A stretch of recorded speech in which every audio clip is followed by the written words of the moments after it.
from Europe. Has her market changed? Okay. Suppose she defined her market as first-generation Americans. Change her market? Yes. Okay. Change her market opportunity? Right? What else does she need to know in order to calculate her market opportunity? So she may need to know population of people that are first-time Americans or first-generation Americans.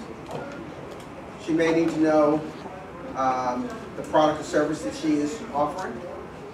And she may need to know how much people are willing to pay for it, so she can quantify it. So let's take all three of those elements. Let's just say that there are 30 million first-generation Americans, and the product that she's offering is something that they are interested in buying.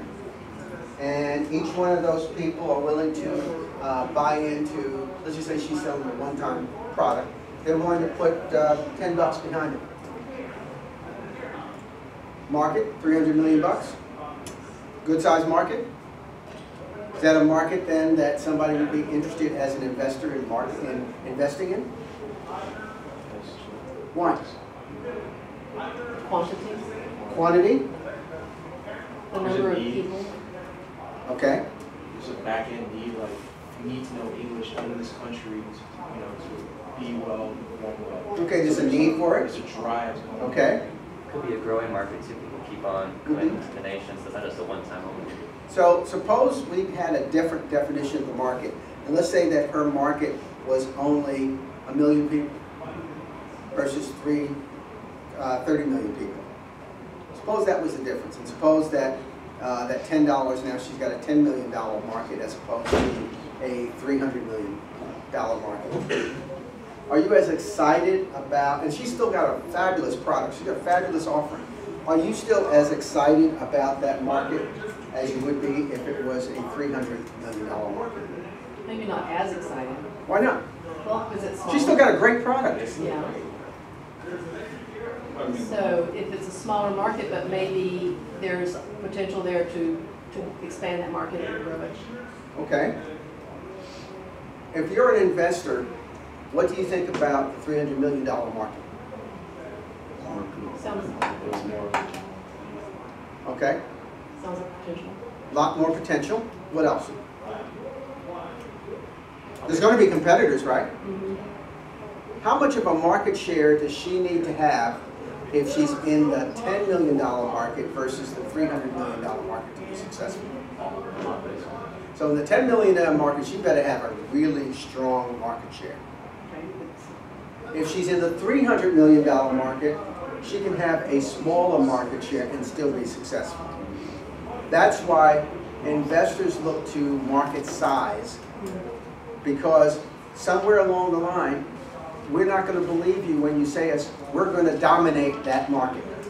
That's one of the words, as soon as I see that word in anybody's pitch, I basically turn the pitch off. Nobody dominates anything. In a $10 million market, you better be dominant in that market. Yes? Is it a little different in markets that aren't well established, where you're not, like, I mean, you're still capturing market share of what exists, but really you're creating a market, you're setting the standard. Okay, let's use something like Facebook. Who knew what the market was going to be for Facebook? Can you imagine doing that pitch? By the way, have you looked at the Facebook pitch? It's 8 pages. It's only 8 pages.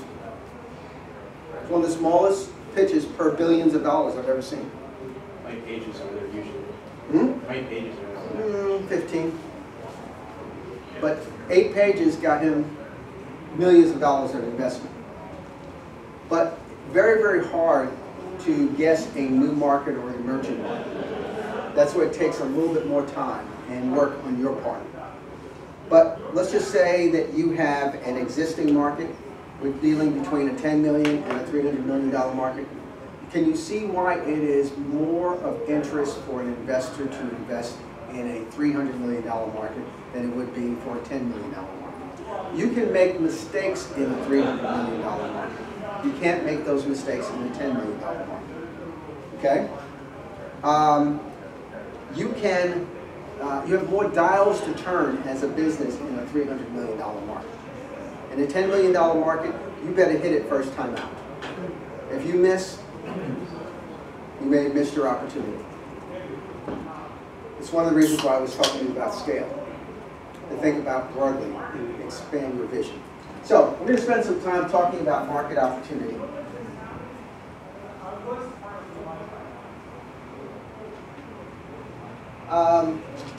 It's a key metric for estimating the long-term potential for any early stage company. It's one of the things that we as investors, we look at. They only invest in companies that with a certain minimum market size. So for instance, in my venture capital firm, we will not invest in a company that is in a market that is smaller than $500 million. Okay? So we're looking for companies that are in a market that are at least $500 million. As an angel investor, I probably want to invest in a market that's less than $100 million. I got to make sure that you have room to be able to be successful and still make mistakes, because you're going to make mistakes. And there's going to be competition. What's the hardest play is in situations where it's an emerging market. And there's no real, when you're actually going to create that market. That is really tough. Okay? And that's hard to estimate. Sometimes there are people who are going after what I call these specialized and emerging markets. Let me use an example. When this company that I'm invested in right now called Vitals, V-I-T-L-S, when I got involved with Vitals, there was no remote monitoring devices out there that were, virtual. You get plugged in, you're in the hospital, and somebody can monitor you down the hall at the nurse's station. That seemed like really cool stuff. But he invented something where you could put on your chest and be monitored at home by that same hospital. What's the market for that? How do you calculate that market? How do you go about calculating that market? You have to calculate how useful it is in terms of the hospital, why we don't need it, stuff like that. Okay. So one of the things you might have looked at is say, how many patients are discharged from the hospital, or could be discharged from the hospital, because you couldn't discharge them before. How many people could be discharged, sent home, and monitored from home? First estimation.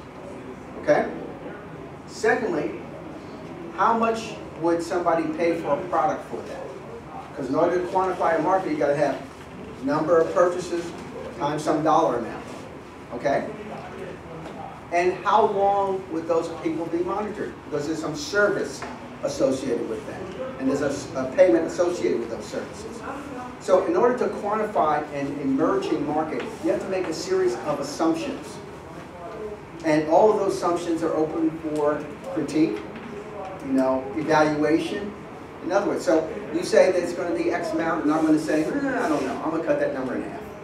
You still have a viable market. Okay? When you're disrupting a market, who's got a disruptive business in here? Tell me about, what's your business again? It's a mobile app that lets customers choose what they would like selection-wise in the vending machine. Okay, disruptive market. How do I know what your market size is going to be, your market opportunity? It's actually very large. It's a $30 billion market in the vending industry, and especially places that have like colleges and schools are going to be the main benefactors from it because they have repeat customers over there. Is your product a one-time use? No. So you have to use it continually? Yes. How often? Well, once a month? Once a quarter? Once a quarter? So you can use the app at any time that you would like. Of course, snacks come out every single month, so you can add those snacks to the list. And so the vending machine owners are using it? The vending machine owners are the people that use the service. The customers are people that are using the vending machine. They're going to use the app to tell the vendor what they would like in the vending machine. So it's a machine. polling mechanism. Put it this way, you give them a list of products to choose from and they rate those products. And then you use the highest rated products to put in the machine. Okay, got it. Disruptor? How do you go about predicting what the market opportunity is for his business. Tell me your name again. Dimitri. Dimitri. Dimitri's got this business. So how are we going to talk about his market opportunity? Well, we start with how many vending machines are there in the United States? 4 million. 4 million vending machines. Oh, this is going to be good. He's got numbers. Okay. How many are, is your customer the corporate owners or are they the individual owners? Both. Both. Okay. So you got 4 million vending machines. How many owners? So owner-wise, it's a little bit different because we have some that own like 100+ machines, and you have here at SMU, which is Aaron Mark, that has a micro market.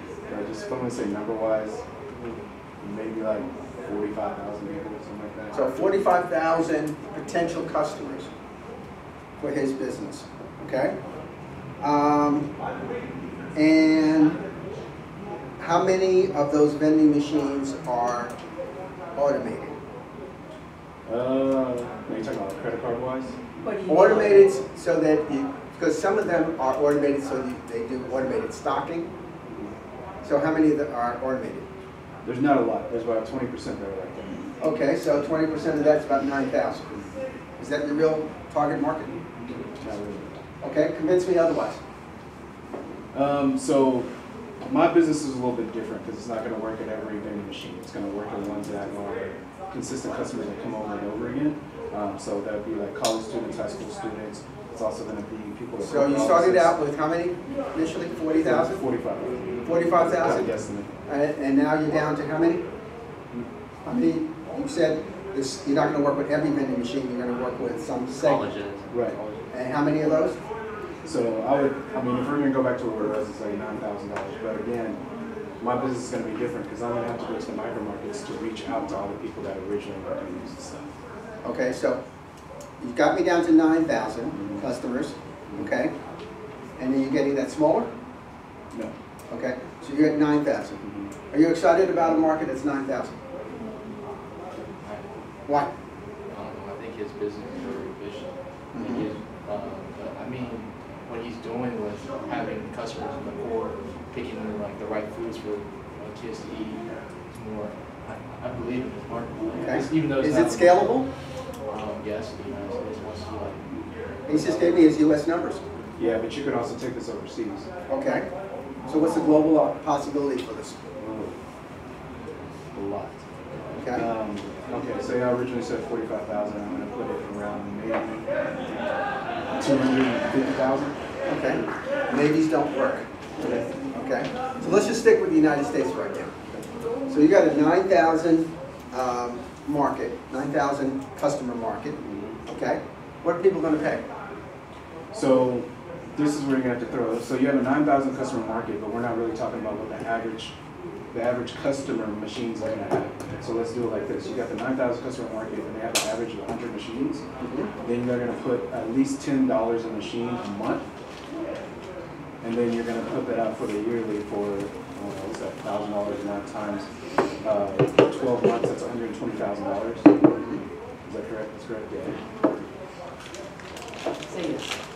Okay. This is so I'm going to assume that right now you just told me that you have a market that maybe, let's just say, is $90 million. I'm going to use it round number. I'm trying to do things in my head. But let's say it's $90 million. Anybody excited about a $90 million market? Yes. Why? We're talking about vending machines at 90 million. That just sounds like a lot of money. Okay. So you're going to charge a subscription service? Okay. Good thing. What's good about a subscription service? Consistent. Reoccurring revenue. Okay. Ding, ding, ding. Investors like reoccurring revenue. Why do they like reoccurring revenue? It's the money that's coming into them. And you also have to add in the ads that will be on the app. That's going to be additional revenue too. Okay. But everybody's got ads. He's a big fish in a small pond though. He's very niche, so he has to control most of the market. What kind of IP do you have? I have an intellectual property on the whole. Okay. So can you create a moat so that you can dominate your market? I could say that, but honestly, Are 100% of the 9,000 customers going to buy your service? I'm going to make the How are you going to make them buy your service? Because I'm making them more money and helping their bottom line. And also adding their customer People service. are dumb. They don't actually act in their self-interest. So how are you going to make people use your product? Well, I already have people using the product right now, and it's actually showing proof of concept. Good. So once you actually have people showing that you're making them more money, increasing their bottom line, and also providing excellent customer service, then it's just a win-win situation all around. And the added benefit is that customers actually get a chance to win money as well. Tell me a product that has 100% ownership of their market. Okay, stop. Wisdom. You just gave me a situation that's impossible to fulfill. So I heard you, and I just stopped hearing you. But you told me that you are going to dominate your market, you're going to have 100% of the market. I'm going to disrupt my market, I'm not going to dominate. Okay, what percentage of your market are you going to have? Okay, well, for not saying 100, I'll put 98. Same difference.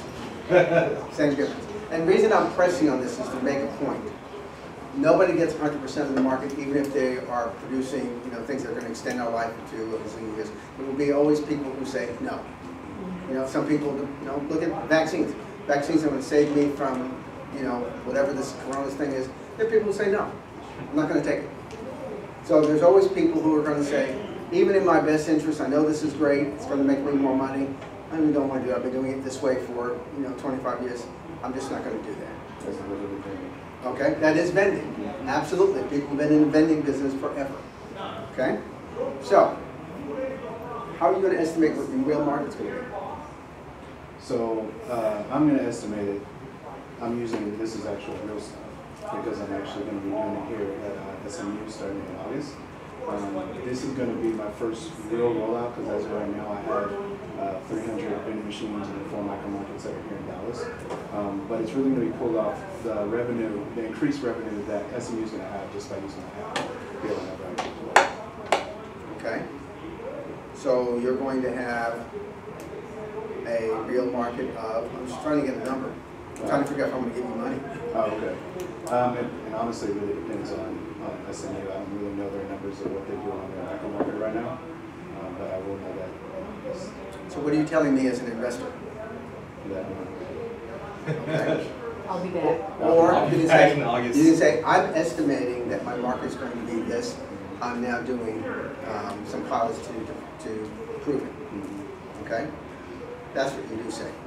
All right? Does everybody get an understanding of how you might start thinking about how you calculate a market? Let's use yours. It's hard because my stories are, I'm not going to sell only the stories, but I'm going to sell, I'm doing instruments, I'm doing theater plays, I'm doing a whole system around like one story. I love what you're doing, but if you want my money, you got to tell me how big your market is.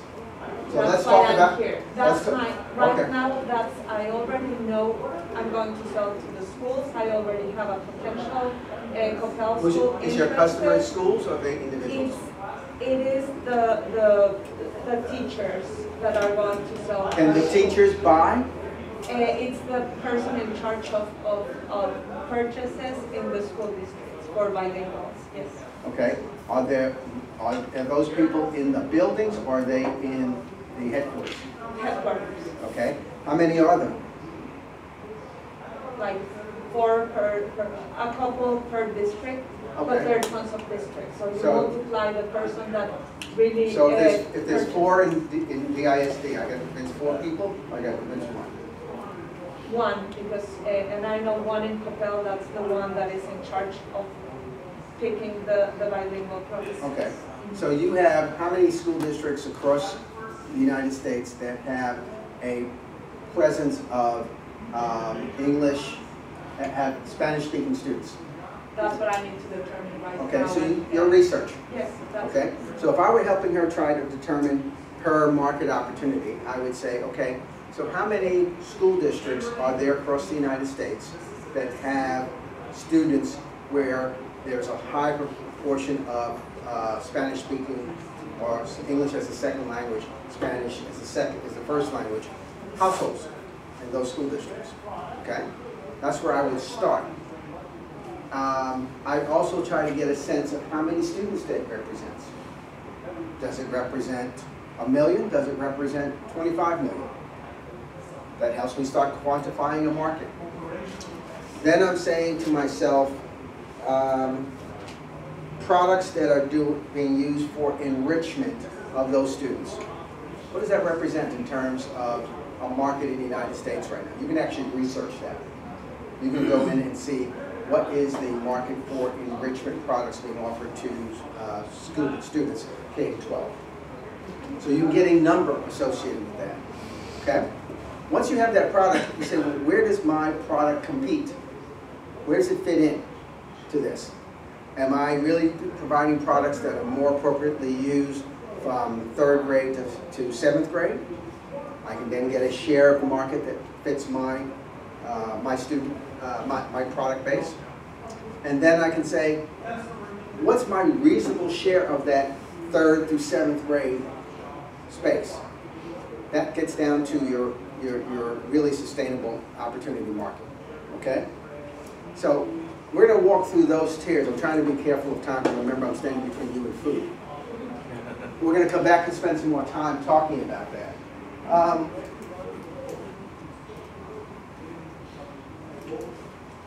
Investors, we talked about this. Investors prefer companies that are tackling big problems in huge markets. But they also like markets that are highly fragmented. Okay? So I didn't hear fragmentation in your market. You're disrupting that. Okay? Your market is highly fragmented.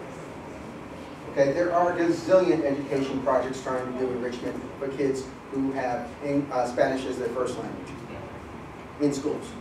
There's just a ton of products. What you're trying to do is go in and provide a way that consolidates some of that market share for you. This is an easier market to dominate than it is when there are major competitors in the marketplace. By the way, these slides are all available to you, so you don't have to worry about taking a whole lot of notes. They also like, markets that are ripe for disruption. Your market, the way you're approaching it, you're disrupting that market. Okay, you're trying to think differently about how that market works. And they really look for markets that are very, very fast growing, where customers are starting to flock to. Anybody have a market like that? So I'm looking to disrupt, I would say, digital signatures, that market. So that market is large, it's great, I just looked it up. DocuSign, all of that, yeah. DocuSign, HelloSign, Yeah. all that. So How are you disrupting it? Because they only do one portion of the whole document. We're doing the entire document process on exchange. Such as? So you can edit, create, send documents, it's mobile friendly, and it actually works on the web. You just said one of the most wonderful things to me, who has to sign documents all the time, is mobile. Because I'm always trying to listen, I'll sign that as soon as I get to the office. Exactly, yeah. Yeah, we actually do it on your desktop. Okay. How far along are you? So pretty far. We figured we're coming out of beta testing, so we're doing final improvements, and we're going to move to marketing, which is kind of like what we're doing this house. Okay. So how big is your market? Need to figure that out. So I have the whole market, the entire digital signature market. If you look at that, it says it's $1 billion in 2019, projected to be $8 billion in 2027.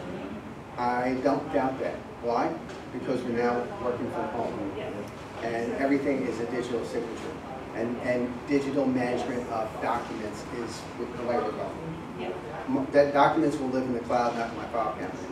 Yeah, you don't need a stack of papers. Okay. How are you doing something different than what Carter's doing? How am I doing something different? And what Carter's doing? You know that company? That Carter? Carter, C-A-R-T-A. I don't know that company. Okay, look it up. All right? Yeah. It's one of those things, when you're an investor, you get to know a little bit about a lot of stuff. Yeah. That's one of the companies I would have you look at. Yeah, I know there's some competitors, and a lot of people are focusing on enterprise. Everybody wants to be the big businesses. What I'm finding is that there's a lot of small businesses that need tools like this too. So my focus would be to start there. Okay, so time out for a second. You heard her just say, hey, I could look at this huge, huge market, which is $1 billion. Yeah. or I can start taking slices of it where I can specialize. I just want to introduce you all real quick to Chef Runa. She is who's feeding us today and amazing at Breadsticks and she's opening up restaurants all over the city. But I just wanted you all to meet. Where are you located? Right across from SMU Law School and Hillcrest University. Breadsticks with an X, S-T-I-X. It sounds like breadsticks, right? Tell me what. I looked up breadsticks, it wasn't there, it's actually breadsticks. Reds. Yes. So we're doing salads and something nice and healthy and hearty for you guys, and we're going to finish it with some cookies for balance. I like you already. Thank you. Thank you guys so much. Let me serve you. All right. So, one of the things that she's doing is she's saying, hey, I want to target mid-sized companies. Small and mid-sized. Small, mid-sized companies for this service. The other thing she could have said is, you know, I'm going to target doctors, lawyers, other professionals that use a lot of documents and are always on the move and need to get things signed. Or she could have said, I'm targeting the real estate industry, title companies. Okay? So, and then that would be really her specific target market. We don't go eat, because they got, what I'm seeing, people are rustling food out there. I want to make sure you don't lose out with eat. So I think we're going to eat and come back and do the second half of this class. So I want to make sure you get in there to eat, and we're going to pick up her particular business again, because it's a great example. Are we eating? In just a few minutes, as soon as our next pan of chicken cooks. As soon as our next pan of chicken gets up here, then we will be ready okay. for lunch, so very short. See, I was breaking ahead of time to make sure, because I was in between them and lunch, and I didn't want to make sure. So we're going to come back to your example. $1 billion market, easily, probably larger than $1 billion. Okay, I'm going to say it's probably a $3 billion market. Okay, and tell me your name. Mary. Mary. Mary has a $3 billion total market out there. That's her opportunity out there. And all the services that are into digital document management, signatures, storage, exchange, sharing, opportunities where people can collaborate on modifications of documents. That's her market. Okay? Now, she is saying, but I know I can't go after all of that. I'm going to take a slice. And she's doing it via customer. She's not doing it functionally, she's doing it via customer. She says, I'm going to service customers that are in the small mid-market size. Okay? Why? To start, for several reasons, I do. Time out for a second. To start. You think that if you start in the smaller businesses, you'll be able to go to the large? Is that your objective, to go to the larger business eventually? Yes. Okay. So is it a good strategy to start with the small mid-market businesses, hoping to get into the enterprise businesses? Yep. Why?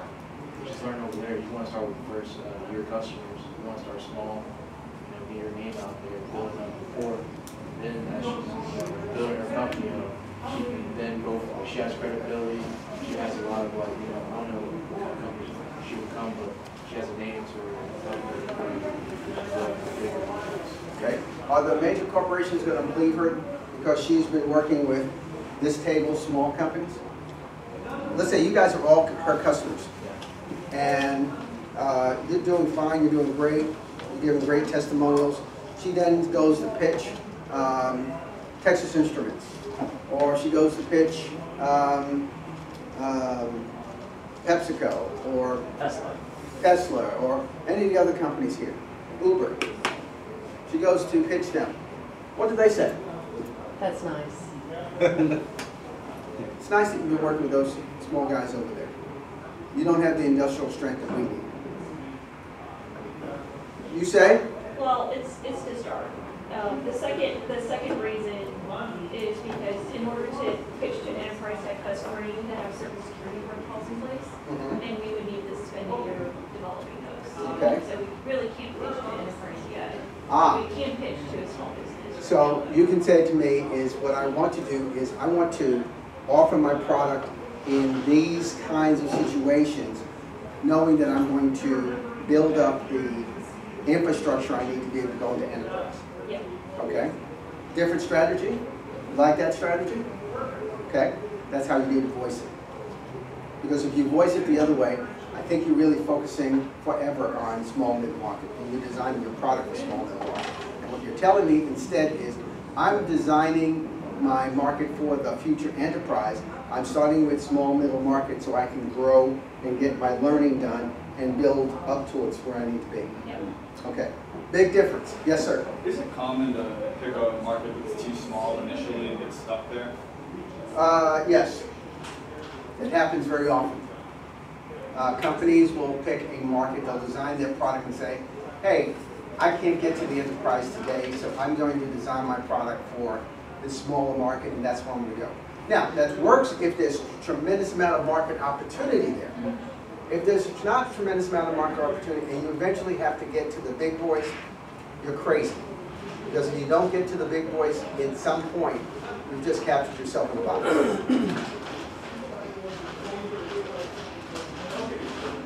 There's also, the reason I was doing this was also a report that one of the big four consulting firms put out that small business owners are ready to embrace technology now that they've worked before.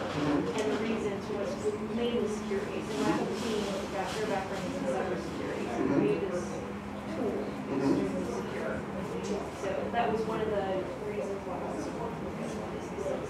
Let's talk about the last year and a half, how her market has changed.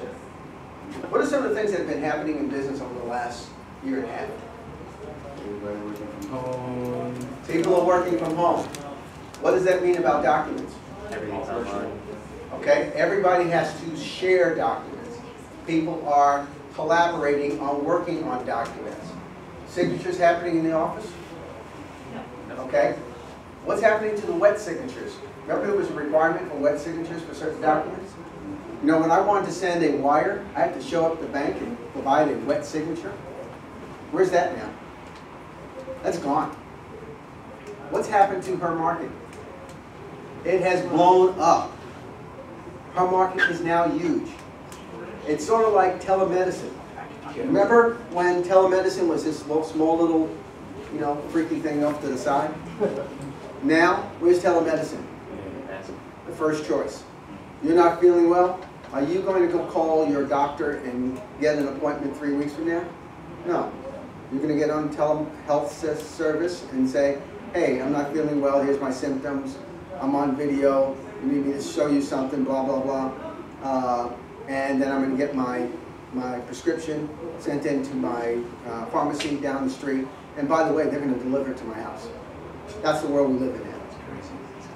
It's not crazy, that's the world we live in right now. The markets are in dynamic change right now. And your market, I mean, you're sitting on a gold mine if you've got the right kind of solution, because everybody has changed. Now here's the problem. You're making an offer into the marketplace at the same time that the major players are changing their offerings. DocuSign called us and said, hey, remember you could just sign documents on DocuSign? We're managing the entire document life cycle. And you know us. You know how secure we are. You know, you're already signed up. You have your permissions already in place. Here's our new services. Okay? Guess who else comes into the market? You get new players. So that's an existing player who's doing exactly what you're trying to do. Well, or at least saying it. They're saying it, but they're not. That's Okay. the problem. So I evaluate different software tools for what I do with IT. There's a lot of these CLM tools out there, but they don't do this. There are little workflows that are pretty powerful workflows. I mean, you've probably worked with them before, where somebody sends you a contract review, download it to your desktop, and you upload it back to the workflow. Exactly. CLM tool, yeah. So this is an actual tool that works. It's collaborative, and everybody can collaborate into it. And it's what they're going to be building, but they don't have it yet. Okay. So, and you have people like Carter, who are in the markets, who's in that space. There's new people coming in every day. So DocSend? DocSend? DocSend. Is that the real estate one? No, it handles all kinds of documents. DocSend, D-O-C-S-E-N-D, I think. Oh, DocSend, okay. DocSend. So what I'm saying is, she's sitting on a market that's just boom, blowing up. But at the same time, the existing players are saying, we're there too, and DocuSign and HelloSign and some of those other guys have dominated this signature piece for a long time. They say, we're going to go vertically up. Okay, we're going to be into the document management space. Guess who else is in that space? Microsoft, Google, AWS. Okay. And there's one thing I can do too, because I don't have the best of it. I've just brought in all my security experts, people that I work with, is we are extremely affordable, so we can offer a price point that's much lower than Long term? I don't know. Okay. But we've done it smartly. That's So all you we can, did. you have a great introductory price. Yeah. Do you want to be priced under your competitors? I think we win customers initially, but, Do you want to be priced under your competitors? actually, probably not. Do you want to be priced under your competitors? There's an answer to this I'm trying to get to. Oh, well. No. No. Why not? How are you going to proceed? Cheap version of what we call it. DocuSign is up here. They charge a wonderful subscription price.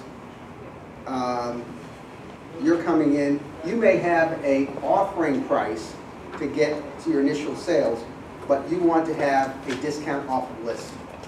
You don't want to be cheaper. Because cheaper means less quality.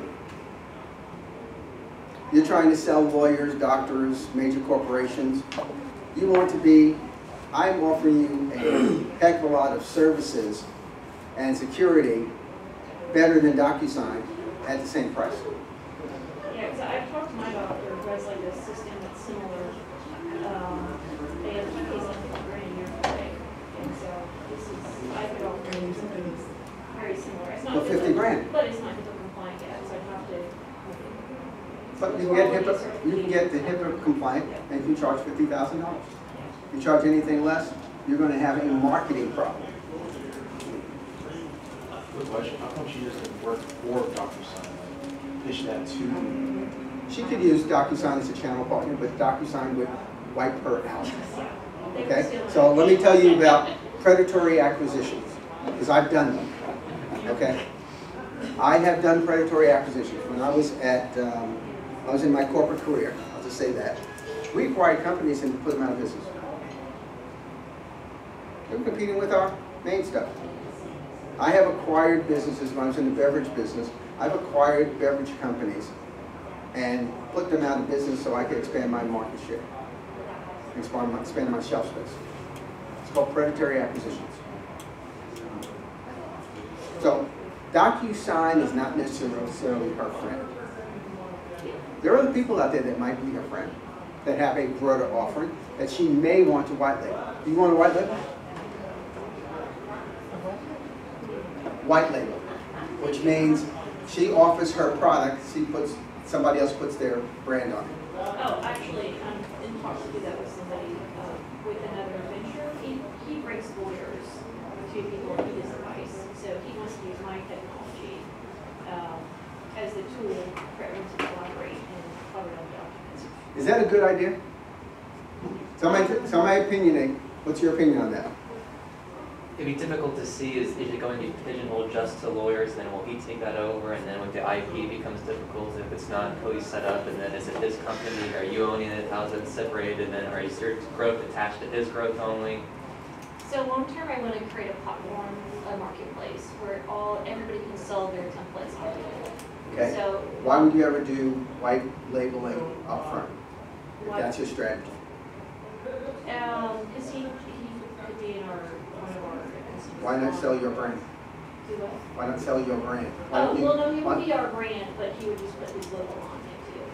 But it would be for his customer, all of his clients will be on. Tell me a platform company in the United States that has that dual branding.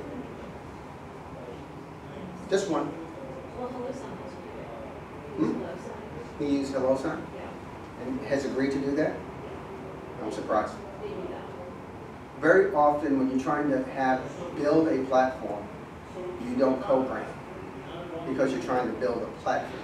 This goes into the marketing side of it. So if you want to have a long-term platform that you can market, you usually don't early on do co-branding because it dilutes your brand and it makes your platform available without you. This would be only like his version of the tool. It wouldn't be our tool. I wouldn't put his logo on our website. So you're going to offer a version of your solution that is not branded under your umbrella. It would still have our brand on it, but he would also have his logo. So, when they log into. so let's just call your brand, you know, Mary's document management. Yeah. DMD, or MDM, okay? Is this going to be a junior or a light, or it's going to be different from the full platform, right? Yeah, so this is the initial stages. This is our phase 1 approach. So we have built the tool up to this point. We have plans to take it to phase 2 and phase 3, which will bring it right in here. At this point, we're looking to, you know, start to scale and grow so we can bring in money to fund the company so we can keep growing. Phase 2 and 3 is the platform where you sell. So will you allow, or will you build, or will you allow him to have version 2 of the product under this white label? So what we've been talking about is once we get the store ready and the platform is he would. By the way, I know we're going past market opportunity, but this kind of stuff is really interesting. Yeah, no, I think it's interesting. So, and it's really good. So the first thing we're doing is getting our software right. And then phase 2 is going to help with our scale and growing, which is the marketplace. So how we're going to help grow our tool is we're going to let people create templates or documents to have them available on the tool that you can sell.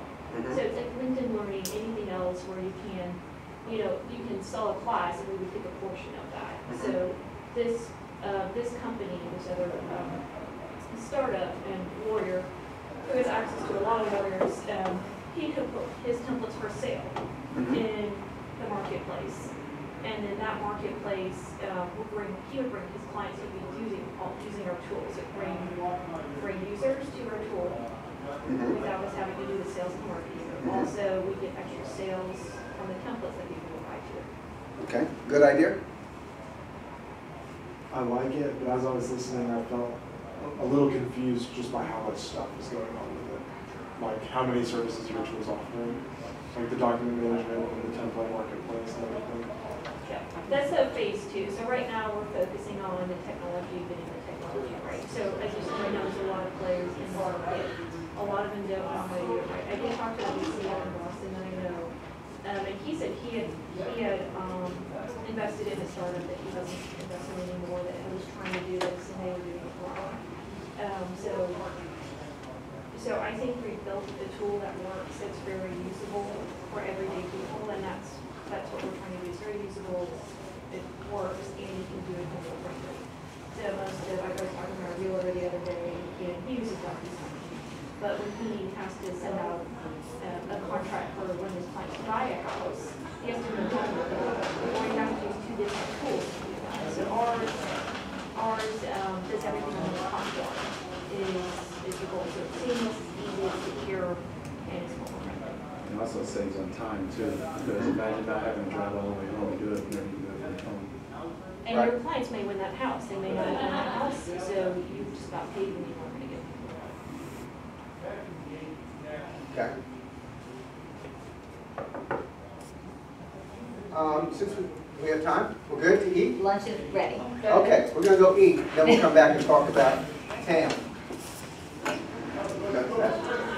Okay, when we last were in this episode, we were working with Mary and her business and trying to estimate her market.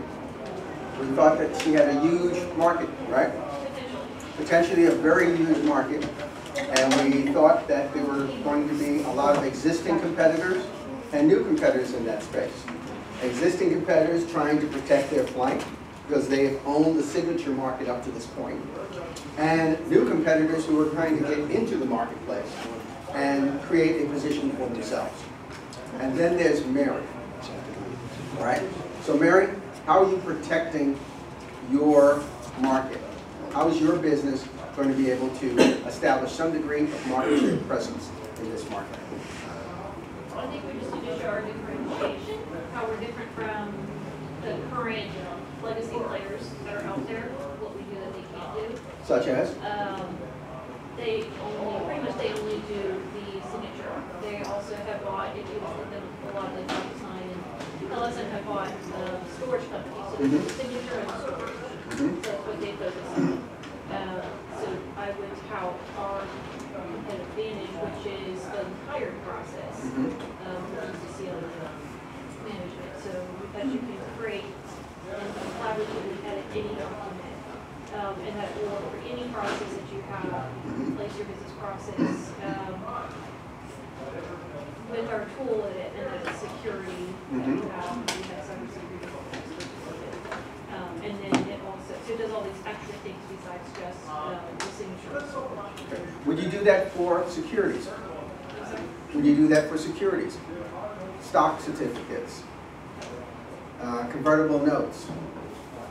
Can you do that for securities? Stock certificates. Yeah, would we do the document process for them, or we could? Yeah, we Okay, could. that's what Carter is doing. Okay.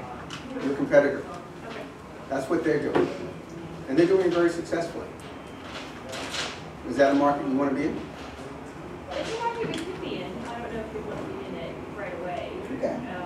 I think I'll give you a break because Carter, you may not know enough about Carter to understand exactly what they're doing. yeah. I haven't heard of Carter yet. Okay.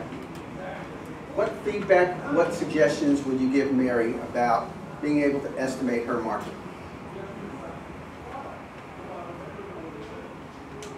Anything she should be doing differently? Yes? I like the idea you mentioned earlier about focusing on certain professions. You know, the doctors or the attorneys or whatever. It seems like it's, I don't know, maybe a little more controllable or identifiable or something, where you create a name in a particular niche.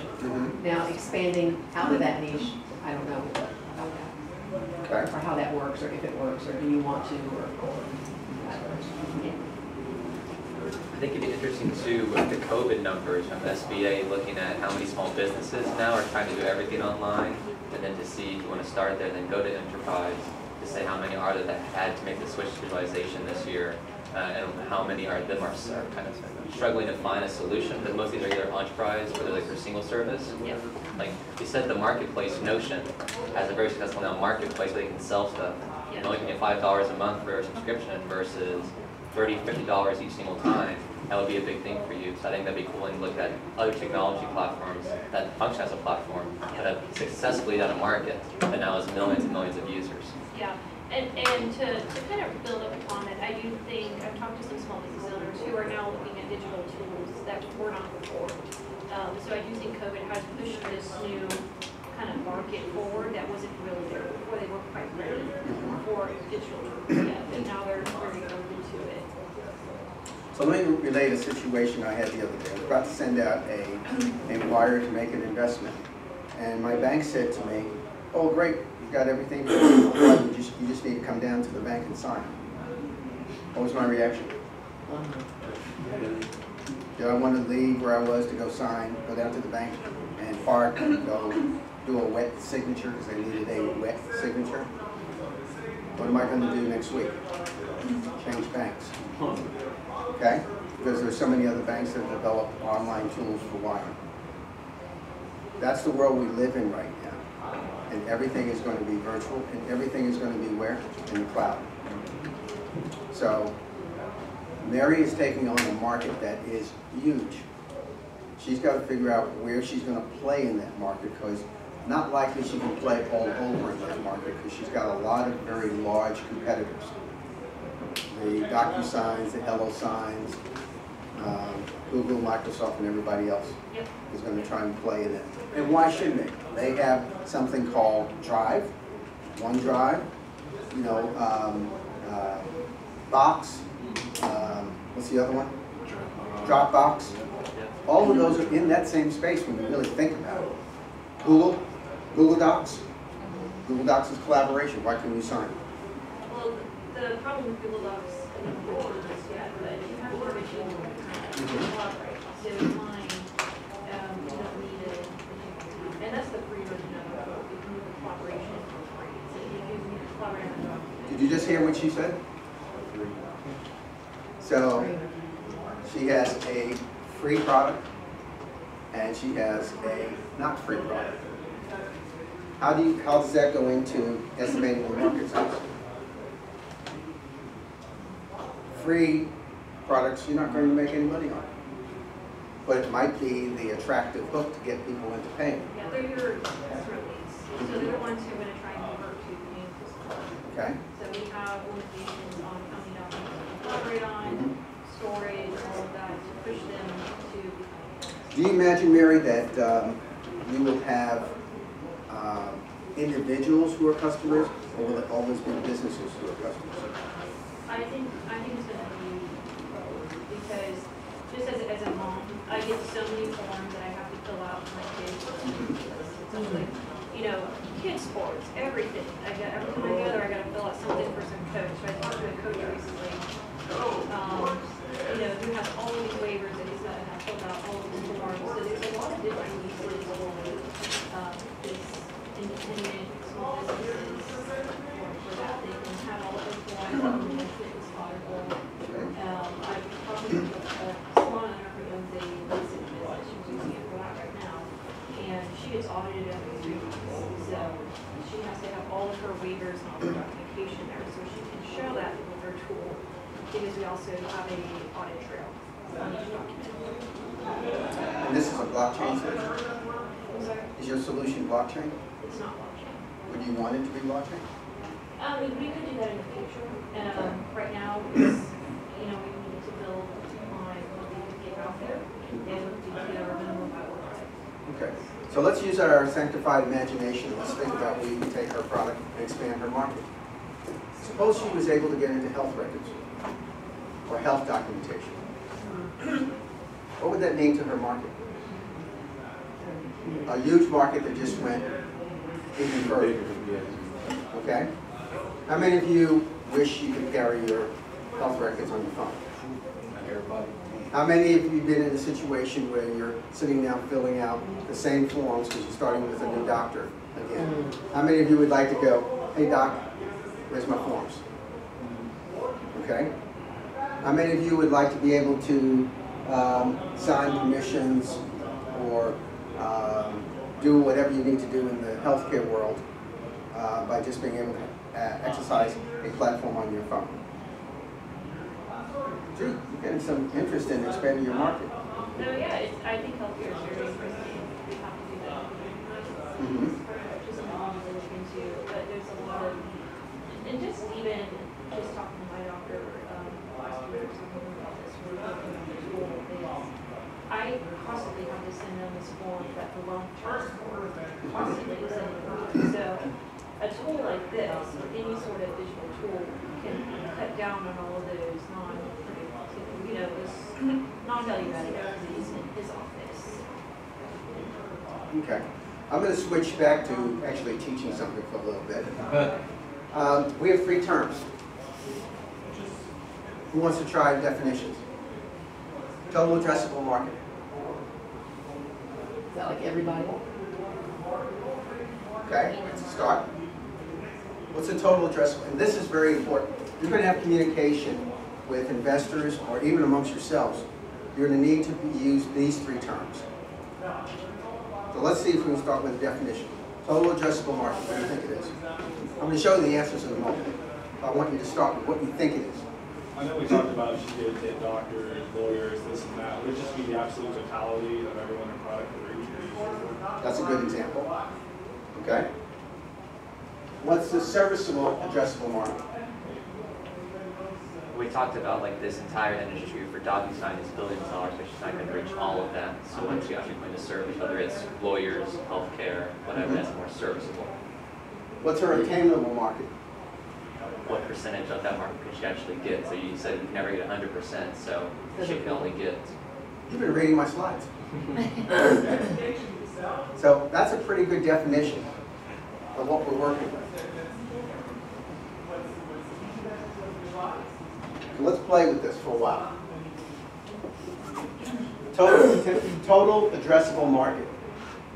I'm going to talk about toothbrushes now. Okay? calculate the total potential market. How many toothbrushes do Americans purchase every year? Okay, I'll get you all the toothbrushes in the marketplace. Every toothbrush, every size, electric, non-electric, you know, whatever it is, travel toothbrushes, all the toothbrushes in the world, in the United States. You got so many Americans, how many they actually have, and then that'll give you how many toothbrushes are sold in the United States. So you got total addressable market, 650 million units. Good number? You can put some price associated with that, and you got dollars. Total addressable market. Share of the market that's relevant for your offering. How many electric toothbrushes for kids are sold online in America each year? So we're in the business of selling kids electric toothbrushes, and we're trying to sell them online. And that becomes our serviceable addressable market.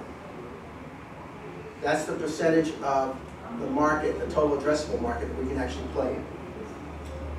Kids toothbrushes, totally converted visits in children's oral health care, Amazon market share, similar web, okay? So we can get to that number, all right? Then, our shared serviceable obtainable market, that's the share of the market that we can potentially reach. That's all toothbrushes. These are the ones that fit what we actually do. This is how much we can actually reach of that particular market. Everybody clear in the various pieces? Let's go back to Mary's market. Total market, all the documents out there in the world, right? Pretty much. Agree? Sure. Okay. These are how many of those documents need either management, collaboration, or signatures. This is based on what she can do. This is how much she can actually reach of that market. Okay? Through all of her distribution channels, production capabilities. Let's say that that market was still 5 billion documents. But she recognizes that I can only reach with the channels that I have right now. I can maybe reach a third of that market or 20% of that market. That becomes her serviceable, obtainable market. Everybody clear on that? On those terms. So as you're looking at your markets, think about how you divide it into these three categories. Because very often, when I hear pitches, I hear pitches that focus in on the TAM. And that becomes a very, very short conversation. Oh, I got a market that's 50 billion documents. Okay. Do I believe that? No. So what's your real market? And I'll keep on asking the question, what's your real market? So do you think you have the capability of reaching 50 billion documents? Oh, sure. Wrong. Short conversation. Okay? Mary, I hate to keep on picking on you, but do you understand the difference? Oh, yeah, of course. Okay.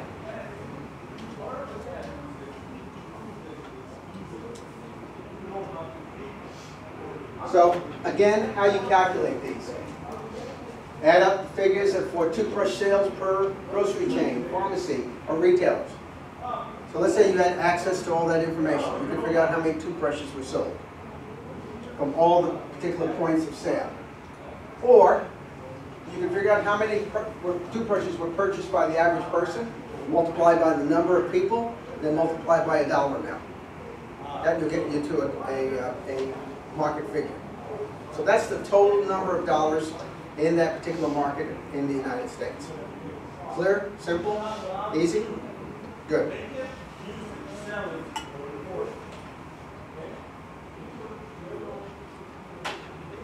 The SAM. Add up all the relevant product sales across the market. Kids' toothbrushes, for example. Easy enough?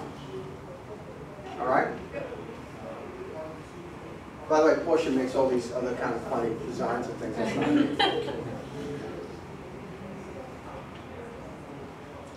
And then our obtainable market, existing companies divide last year's revenues by the last year's SAM. Okay, so you're trying to get a sense of market share potential of the SAM. So one way of looking at it is, who's the competitors in this marketplace? Let's see what their share of the SAM really is. All right, and that will give you a sense of, this is at least what I'm targeting to get at. And you may have 4 or 5 competitors in that marketplace. You can take a range. Hey, is anybody more than 20% of sales in this market? Anybody have more than 20% market share? How likely is it that I'm going to get into this marketplace and be #1, day one? Well, if it's not unlikely, if not coming through with a breakthrough product, like, you know, I clean your children's teeth without having to force them into the bathroom and hold them down, or I have a bubble gum that's going to clean their teeth rather than a toothbrush, you know, you're probably not going to be the #1 product in the marketplace. So if the #1 product has got 20% and you're telling me you're going to be 40%, I got a problem. Okay? This is where you get into a challenge, where you are a new company. This is where you get into a lot of estimates. In Mary's case, you're sort of new, but you're in an existing marketplace. You can get to your number. This gentleman here who's doing the vending machine play, that's sort of a little different of a place, a little bit more of a disruption in the marketplace. So we're going to have to figure out how to estimate his true market. I just kind of did. You did? Kind of. Good, because we're going to use you again. Nice. I just outlined a couple of tools that you can look at to be able to do this. Again, I'll share this with you so you can go back and look at it. But at the end of the day, it's about online research. It's about looking at some market research projects. You can actually pay people to get to your number. I don't urge you doing that initially when you're trying to build a company because this costs too much money. You can, if you find people who are in the business, I mean they're in the investment business, they can give you access to PitchBook and Crunchbase. How many of you use PitchBook? Okay, I'm scared.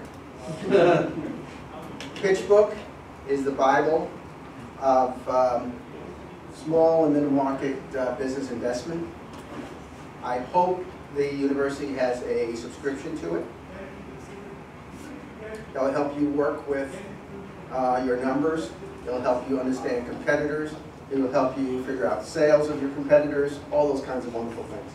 Crunchbase is very similar. They are both subscription services. And they will help you in doing any of your estimation and any kind of work looking at your competitors. They are all private company. This is all based on private company and private company investment. Okay. Camille? Yes. Do you have subscriptions to PitchBook? No. Crunchbase? Yes. Okay. We were talking about where you can go to get research. Yes. Also, if you have a sponsored account with SMU, you have access to all of those things because SMU offers it through the business school. Okay. The other thing that I like a lot is interviews. You can talk to people. You can talk to competitors. Hey, I'm a student at SMU and I'm doing a research project. Tell me what you're doing. I'm trying to understand this marketplace. Tell me a little bit about that. There's a lot of stuff that's out here, and hopefully this is where you get to tie in back. Being connected to a university is very useful. Go talk to your marketing professors, your market research professors, and understand how do I go figure out this piece of information. Okay? So we're going to go back. Since we now have somebody who has said that they figured out their market. This is like, you know, a game I used to play when I was a kid. It's called Name the Victim. All right, so originally, I was way off on the numbers originally. So it looks like there's 18,182 vending operators in the U.S. as of 2021. If I take 75% of... How many machines do they represent? 35 machines on average per one. And the total number is? I can't do that math in my head that quickly. Total number is 4,700. That's impossible. 400. I'm sorry. Wait a minute. I'm looking at. Talking about machines. Okay, no.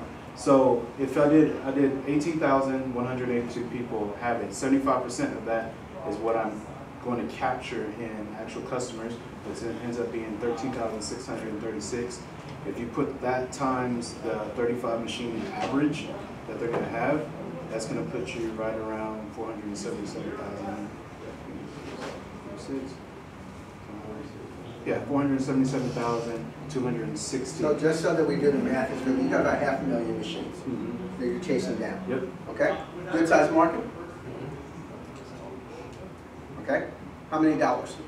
So in that, it'd be $10 per machine, so if I put it at $4,707,260. $10 per year, per month, Per month. Okay. So you're going to generate how much? Potential market? Actually.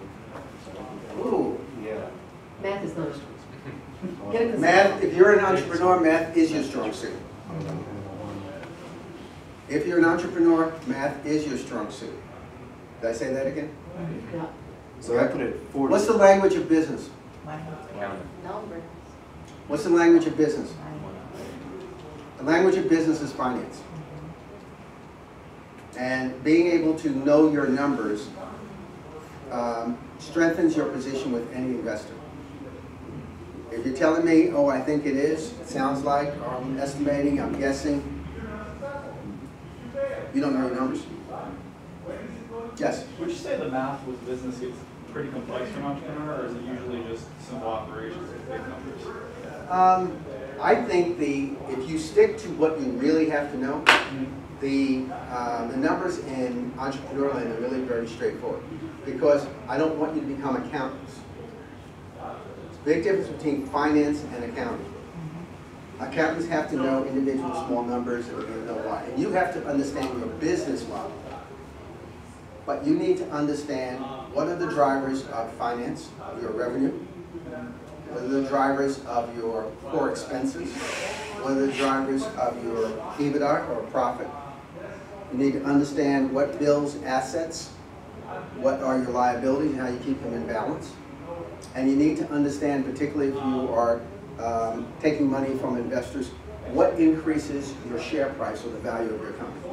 And this is what you're covering in the next section? Mm-hmm. Now, what is it? Finance is the last section. Actually, should have been the first, but that's the way the order was. But we're going to talk about finance in a little bit. The language of business is finance. That's coming from a guy who went to undergrad school, who took no math courses in undergrad, who went to business school and basically hung out with the marketing guys, who started out his career doing consumer packaged goods, which means I was a marketing guy, until I got into the wonderful world of planning and finance. Is there a particular book or resource you recommend? For what? I guess we're getting into the amount of finance you need for being an entrepreneur. I know that it's very terminology heavy. It actually is not terminologically heavy. There are some books called that are for terms for venture capital, and those are pretty good. If I think about it, I'll get you a list of some other books, and I'll send them to Camille so you'll have access to them. But there aren't a whole lot of terms that you have to memorize, but you do need to know your numbers. I need to be able to say to you, what's your revenue? What are you projecting for your revenue over the next year or the next couple of years? How's that going to impact on your bottom line? What's your gross profit margin? What's your net profit margin? Okay? Or your EBITDA margin. How many of you know what EBITDA is? Earning before income tax. You started. For income Taxes. Oh, you're going to have to stay around for the next question. Done. Okay? Don't know EBITDA. Why is EBITDA important? How do you value companies? How do investors value companies? Multiples of EBITDA? It's one of the ways you value a company. Okay, we'll come back to it. That's the next class. Okay, but you've got yourself into this mud. Let's see if you can get out. 57,243,120. So that's your potential market. Is that your TAM? Is that your SAM, or is that your obtainable market? That's my my SAM. Honestly. So if that's your SAM, what's the obtainable market for you? Given where you are, given the resources you have, given the other competitors in the market, what's reasonable for you to go after? I would go out probably, if we're talking number-wise, I would say, because honestly, there's nothing else in the market for what my app does. And I know it's going to be later on maybe. Okay. So you have no competitors, right? No competitors. Well, what do you think about somebody who says they have no competitors? I haven't done the research. They don't understand their business. Because the choice is always a choice of inaction. Remember we had this conversation before. I can give you something that's going to make you hundreds of millions of dollars, but you may choose not to accept it. I can offer you a vaccine that may save your life. You choose not to do it. There's always inaction. That's one choice. Another choice is the fact that unless you have a complete moat created with the IP, you'll have competitors. It's first to market. Everything I'm Oh, so you're now in the first to market business. It's literally the first to market, but no one else has this app. Nobody has this app. No. How hard will it be for somebody to duplicate the app? At least Wait a second.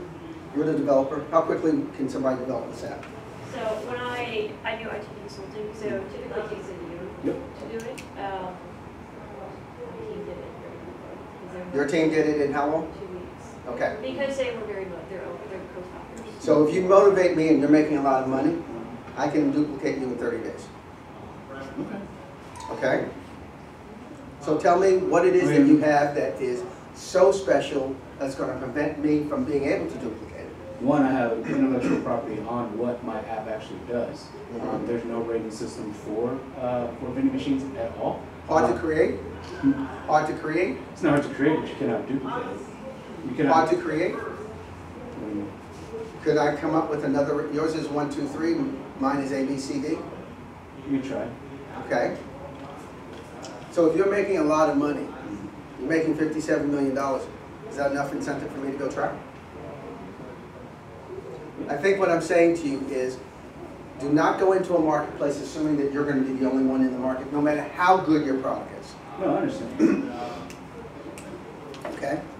So, let's walk towards what is your obtainable market. 20% market share reasonable? I would say so. Why? Probably more, actually.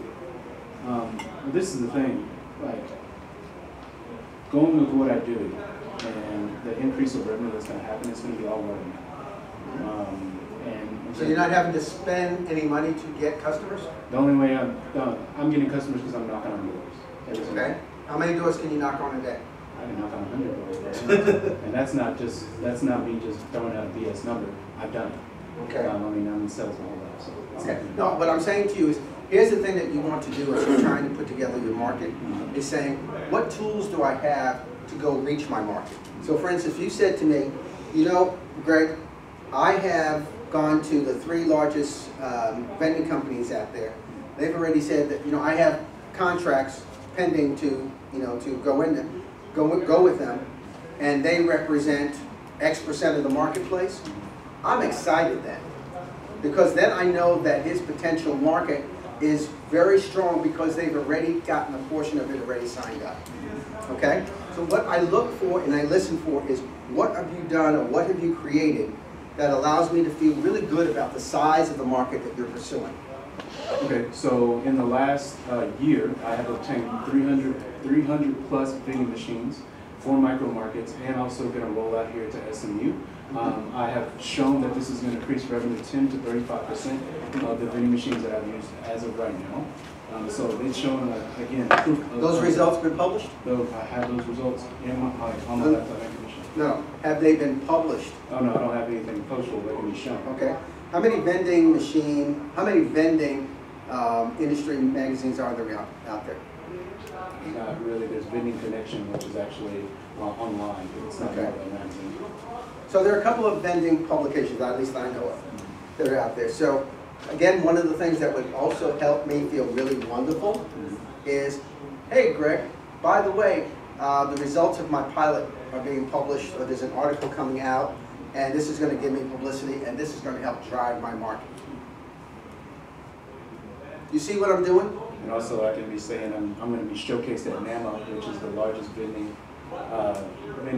operators that's going to be in New Orleans. That'll be on August 18th. Okay, you're going to be showcased. Is anybody else going to be showcasing anything like what you got? Okay. Again, another argument for strong market. What else you got? See, the more I keep on pulling, the more I'm getting more and more convinced by what you're sharing with me. You didn't share it with me initially. What else you got? Go ahead. I did not understand exactly what your product is, because my family is a vending machine. You know, we have vending machines in Mexico, and it's a very good business. Wait a second, you have a customer. We've already talked. Yeah, but I don't understand exactly, because they have done something with like samples. They tried something with samples with Procter, and it was complicated. So I don't understand exactly what you do. So that's why I'm like a little bit like, they have done sampling to see whether they introduce or have like numbers to see if one product works or not. But for example, I drink Coke. I drink Coke all the time, right? So if I go to a vending machine, it's because I want my Coke. Right. So I don't care about anything else, because I'm like sorry about Pepsi. I would not have the challenge of Pepsi. I used to like you. No, sorry about that. I realized that way too. But I'm not a client, and I'm not right now. I'm not a client. Right. So that's just something that I don't understand the product enough, and I'm not into vending. I just know a little bit because of the family.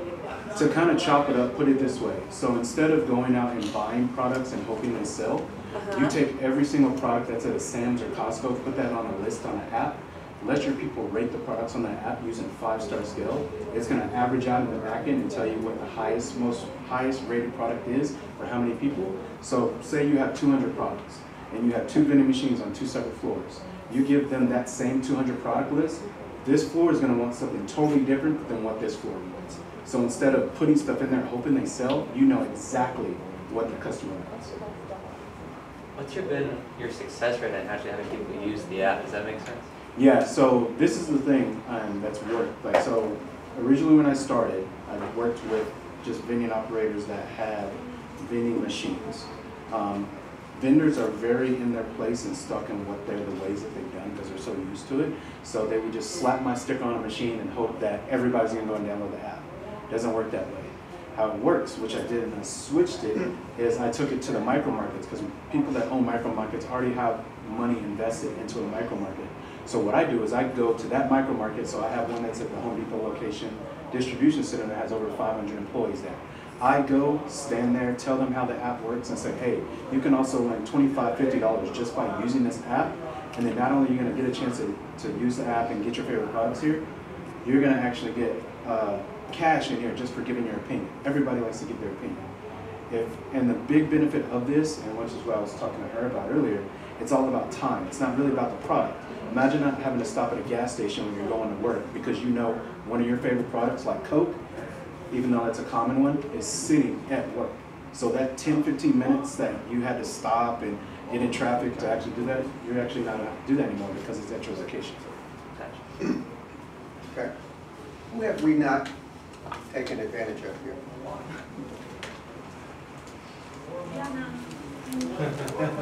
You're students still, right? Yes, Oh, well. but I do have a company. Tell us about it. What's your market? So it's a beverage company. It's a Jack Sweet Tea.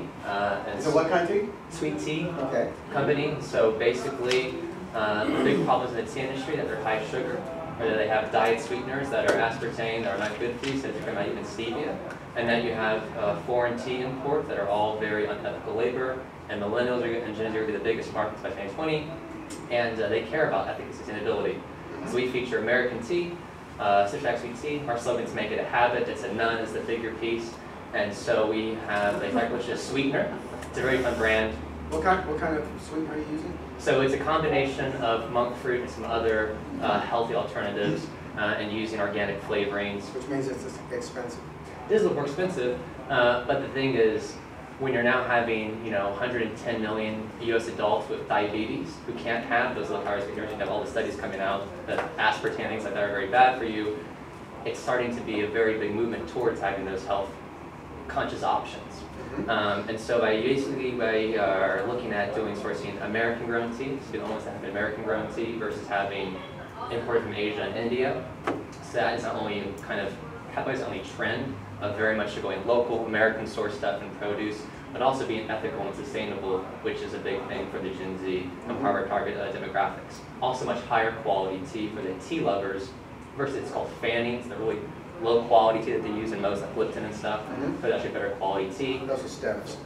Yeah, that's that. And then our big thing for me is the social consciousness part of it. So we fight human trafficking with each bottle. There's a QR code on the bottle label. Scan that through our website. We work at different charities locally, so 3 here in Dallas, 3 in Austin, where I'm from. Breaks down each charity, what they do. Some more lobbying, some do rehabilitation. And then you as a consumer get to choose which charity it goes to. You feel connected to them. Versus 1 cent from your Papa Latte goes to some national charity. And now you feel connected to fighting human trafficking while you're just regularly enjoying a sweet tea. So you feel good and you're doing good. Okay. How big is your market? So the total U.S. tea market is about 13 billion. 8 billion is RTD, beverage, bottled. 5 billion is loose leaf. Total size for the global market is about 40 billion right now. You're looking at, in terms of the RTD, separated by, I believe, 5 big companies. Are you RTD? Yes, we have RTD Ready and to loose drink leaf. for those who need translation. Yes. So we have 4 flavors for the RTD, 4 SKUs, and then we have loose leaf options. Have 3 right now that we're launching. So your addressable market is all the RTD?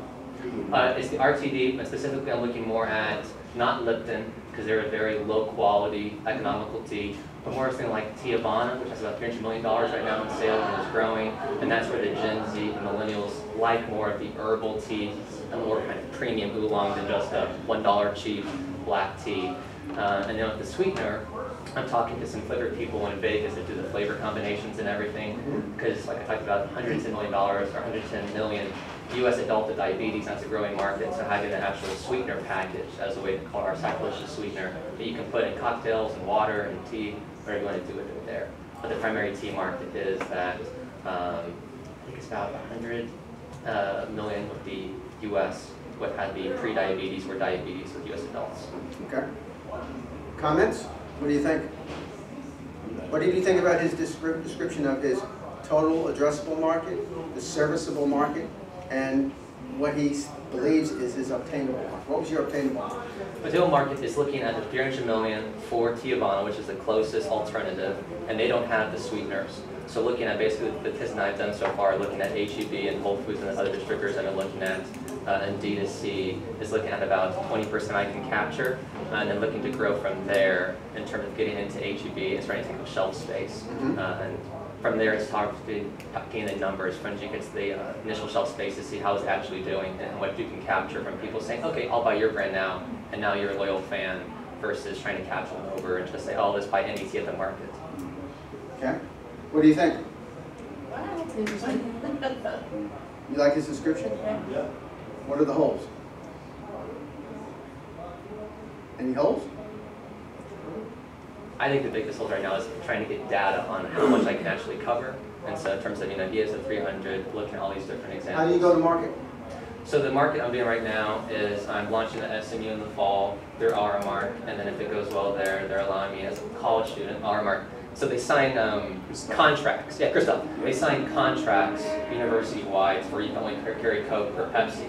And so if you're a student, though, they have about 20% usually on margin that they can say, we get to do whatever you want to do. And so a student is a way for R mark to cut through the process as it takes a couple of years to get an approved R mark vendor. And so as a student, I have lots of friends in the Texas area, so Baylor, UTD, UT Austin, and R mark services a lot of these. And so as a college student, you have the opportunity to say, hey, I can now take up 20% of that onto the colleges, and that is a big demographic for me, for my Gen Z millennials. And the second is looking at HEB. I'm entered in the Quest for Texas Best right now, And then I have some friends who've been working with the sweet leaf tea to look at things like Whole Foods and Central Market to get into more of the distributor side for the retailers. So how does your product compare with Honest Tea? Honest Tea, yeah. So Honest Tea is somewhat dishonest in terms of how they pay, but they have made kind of that first one who was doing semi-sweet. They said only about 13 grams of sugar, and so they, again, still have sugar. It is low quality tea in terms of still using fangs. They don't do the full loose leaf, although it is real brewed instead of using concentrates. And there's no social consciousness to it. And what I really found interesting with Wait a second, I hear all this brand noise about Honest Tea. You're telling me they're not honest? No, it was interesting. I started talking to all the different co-packers and formulators, and the guys that did Honest Tea would never pay the formulator guy I was talking to until he needed the next one. So they always called it dishonest tea. But they're a popular one, but my biggest thing is there's no real brand loyalty beyond just the flavor. Simply because of the better flavor, better thing for you, I'm with it. And the way that you can even look up, there's Snapple. It's a very popular one. They launched a line called Straight Up Tea, which literally just says Straight Up Tea on the bottle. It's a Snapple bottle. I don't know why they decided to launch it. It's the exact same thing, but there's no real brand loyalty beyond just the flavor because there isn't a real brand or value behind each drink. It's more just cheap tea, here you go. And part of that is changing the American tea experience to be beyond just 40 grams of sugar that's more than a Coke, which is insane if you think about it. The Diet Snapple is 22 grams. Do you believe him? Don't look at him. Do you believe him? Yes or no? I mean, like, you have, be honest opinion, like, you got $1 million to invest. You just heard his pitch. It's hard for me because Why? Honest Tea, I feel like I'm just a regular person. I don't like do anything special in terms of Whole Foods, Trader Joe's, or anything like that. But Honest Tea, I feel like does the exact same thing that he's saying. It's more like a Gen Z, millennial kind of like feel good kind of drink. It's like more of a movement. It doesn't really feel like it's like something that makes you like very special or different from the rest. And I'm not trying to be mean, you know what I'm saying? No. That's my I think the biggest thing is so part of the challenge you're expressing is there's perception and there's reality, and the customer doesn't necessarily know which one. That goes into also my job in listening to what you say, because I'm having been in the beverage business, I've sold a lot of brown water, so I understand sweeteners and other things that you might utilize. So come on in, take a seat, we don't bite. So I understand what you're talking about. There's really good product, and then there's a perception of good product. We're going to have to end now because I've been told we need to wrap up. My next section is on finance.